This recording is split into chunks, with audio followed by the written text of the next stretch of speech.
సర్వోన్నతుడును సర్వ సృష్టికర్త అయిన దేవుని పేరట మీ అందరికీ శుభాభివందనములు తెలియజేసుకుంటున్నాను. జీసస్ న్యూ క్రియేషన్ మినిస్ట్రీస్ ద్వారా ఈ రీతిగా ప్రతిరోజు ఆత్మీయ అనుదిన ఆహారమును మీతో పంచుకోవడానికి దేవుడిస్తున్న కృపను బట్టి దేవునికి అనలేని కృతజ్ఞతలు. మత్తయి సువార్త 5వ అధ్యాయము 44వ వచనం. నేను మీతో చెప్పినదేమనగా, మీరు పరలోకమందున్న మీ తండ్రికి కుమారులై ఉండినట్లు మీ శత్రువులను ప్రేమించుడి, మిమ్మల్ని హింసించు వారి కొరకు ప్రార్థన చేయుడి. మన పొరుగు వారిని ప్రేమించగలిగితే వారిని గురించి ప్రార్థించకుండా ఉండలేము. దీనిని బట్టి అర్థం చేసుకోవచ్చు వారిని ఎంతగా ప్రేమిస్తున్నామో. ప్రార్థించే పెదవుల కన్నా సాయం చేసే చేతులు మిన్నా అని మదర్ తెరెసా గారు చెప్పారు. ప్రార్థనతోనే సరిపెట్టుకోకూడదు. నీవు మేలు చేయగలిగి ఉండి అట్లా చేయని ఎడల అది పాపమగును. చేయగలిగి ఉండి మనము సాకులు చెప్పి తప్పించుకున్న సందర్భాలు కోకొలలుగా ఉన్నాయి కదూ. కొన్ని సందర్భాలలో వేదనతో కృంగి ఉన్న వారిని నువ్వు ప్రేమతో పలకరింపుగా నవ్వే నీ చిరునవ్వే వారి జీవితాలకు ఊరట అనే విషయం నీకు తెలియకపోవచ్చు. మరికొన్ని సందర్భాలలో వేదనలోనున్న వారి చెంత కనీసం ఒక్క మాట మాట్లాడకపోయినా వారితో పాటు కొంత సమయం మౌనంగా వారి దగ్గర గడపగలిగిన అది వారికి గొప్ప ఆదరణ. దేవుని వాక్యం ఇలా సెలవిస్తూ ఉంది, నిన్ను వలె నీ పొరుగు వారిని ప్రేమింపవలెను.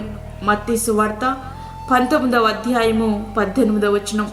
యేసు ప్రభు వారు చెప్పిన ఆజ్ఞలలో ఇది చివరిది. అన్ని ఆజ్ఞలు ఈ ఆజ్ఞలలోనే అంతర్భాగంగా ఉన్నాయి. పరిశుద్ధ గ్రంథ సారాంశం అంతా ఈ మాటలోనే ఇమిడి ఉంది. ప్రియ స్నేహితుడా, వాక్యం వింటున్నటువంటి ప్రియమైన దేవుని బిడ్డ, కంటికి కనిపించే మనుషులను ప్రేమించలేని నీవు కంటికి కనిపించని దేవుని ఎంత మాత్రమును ప్రేమించలేవు. నిన్ను నీవు ఎట్లా ప్రేమించుకుంటున్నావో అట్లనే ఇతరులు నువ్వు ప్రేమించు. వారు నీకు శత్రువులైనా సరే అట్లా మనము చేయగలిగితే నరహత్య చేయగలమా? దొంగిలించగలమా? అబద్ధ సాక్ష్యము చెప్పగలమా? తల్లిదండ్రులను ప్రేమించకుండా ఉండగలమా? అంటే మనము దీనిలోనే పూర్తిగా తప్పిపోతున్నాం. ఆయన ప్రేమకు అర్థాన్ని చెప్పాడు. చెప్పిన దానిని దేవుడు చేసి చూపించారు. నేను మీతో చెప్పినదేమనగా, మీరు పరలోకమందున మీ తండ్రికి కుమారులై ఉండినట్లు మీ శత్రువులను ప్రేమించుడి, మిమ్మల్ని హింసించు వారి కొరకు ప్రార్థన చేయుడి. మత్తయి సువార్త 5వ అధ్యాయము 44వ వచనం. ఆయన బోధించడమే కాదు, ఆయన క్రియలలో కూడా చేసి చూపించారు.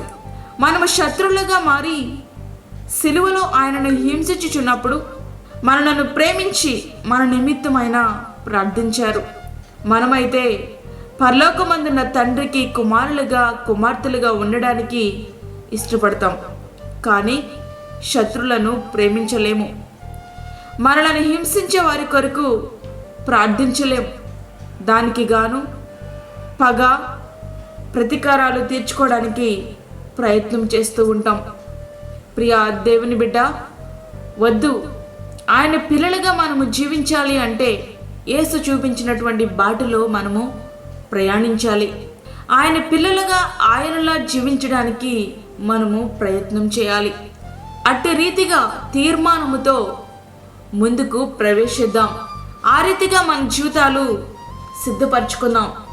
దేవునికి కుమారులుగా కుమార్తెలుగా ఉందాం. అట్టి కృప దేవుడు మనకి అనుగ్రహించునుగాక. ఆమేన్.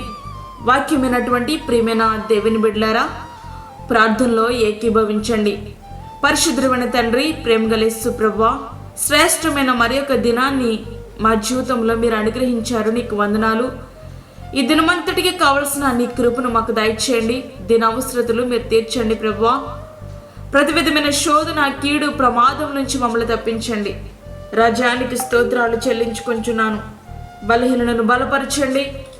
అనారోగ్యంతో ఉన్న నీ బిడలకు పూర్తి స్వస్థత దయచేయండి ప్రభువా. నీకు స్తోత్రాలయ్యా. గర్భఫలము లేని బిడ్డలకు గర్భఫలము దయచేయండి. అప్పుల బాధలతో ఇబ్బంది పడుచుండి బిడ్డలకు నాయనా నీ యొక్క సహాయము పరలోకము నుండి వారికి పంపించండి ప్రభువా. నీకు స్తోత్రములు. దూరదేశంలో ఉండి వాక్యం ఉండిన నీ బిడ్డలకు కావలసిన ఆదరణ, ఓర్పు, సహనమును వారికి దయచేయండి. అదే రీతిగా ప్రార్థనలు ఏకీభవిస్తున్న ప్రతి ఒక్క బిడ్డ నీ యొక్క మనస్సు కలిగి ఉండినట్లుగా, మిమ్మల్ని సంతోషపెట్టినట్లుగా సహాయం చేసి వారిని కృప చేత నింపమని, మాకు కాదు యెహోవా, మాకు కాదు, సమస్త మహిమ ప్రభావాలు మీకే ఆరోపించుకుంటూ యేసు పరిశుద్ధ నామమున అడిగి వేడుకుంటున్నాము తండ్రి, ఆమేన్. ఈ యొక్క వర్తమానములు అనేకులు బలపరచబడలాగున మీ బంధువులకు, మీ స్నేహితులకు షేర్ చేయండి. దేవుని పనిలో మీరు కూడా పాలిభాగస్తులు కండి. అదేవిధంగా మీ ప్రార్థన అవసరతలు మాకు తెలియచేయండి. మా ఫోన్ నెంబర్ 9177377559. దేవుడు మిమ్మును మీ కుటుంబమును దీవించునుగాక, ఆమేన్. దేవుని సేవలో మీ సహోదరి అన్నామణి సాల్మన్. ఫ్రెండ్స్, మరిన్ని వీడియోస్ కొరకు మా ఛానల్ని సబ్స్క్రైబ్ చేయండి, షేర్ చేయండి, లైక్ చేయండి. దేవుడు మిమ్మల్ని దీవించునుగాక, ఆమేన్.